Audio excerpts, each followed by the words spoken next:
Trong mắt em anh không phải người quan trọng nhất. Cho trước kia bên nhau anh hứa yêu nhưng không đủ ràng buộc em.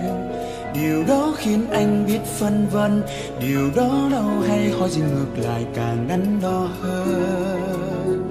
Thì không bao giờ chúng ta gặp nhau nữa. Anh đang hiểu lý do em chia tay nhưng anh không nói ra thôi. Và để anh sớm biết nhận ra em là người không phải là người để anh chấp nhận yêu. Cuộc đời thật khó đoán, không biết phải nói như thế nào. Tình yêu càng khó lường trước khi vấp ngã rồi xử lý ra sao.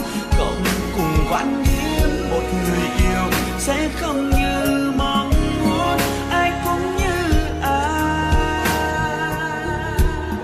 Cuộc đời ai cũng như em thì trên thế giới chẳng có ai đâu. Sẽ không có ai ngu dốt sinh ra để hy sinh chỉ vì một người. Tình yêu thật khó đoán, cuộc đời càng khó nói. Thôi ta cứ sống cho ta.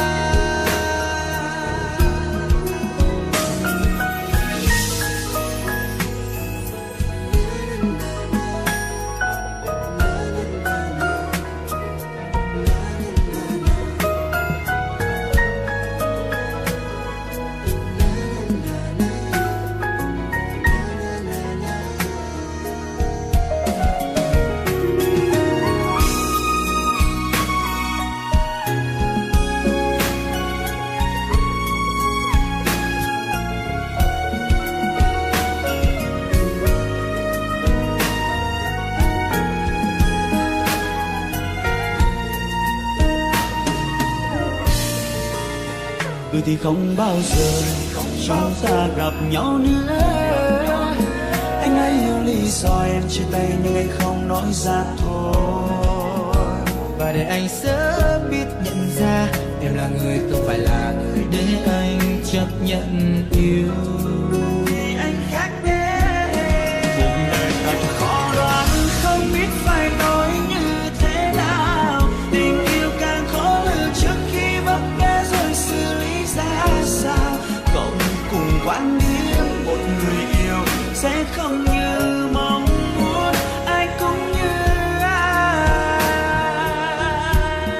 Cuộc đời ai cũng như em thì trên thế giới chẳng có ai đâu. Sẽ không có ai ngu dốt sinh ra để hy sinh chỉ vì một người. Tình yêu thật khó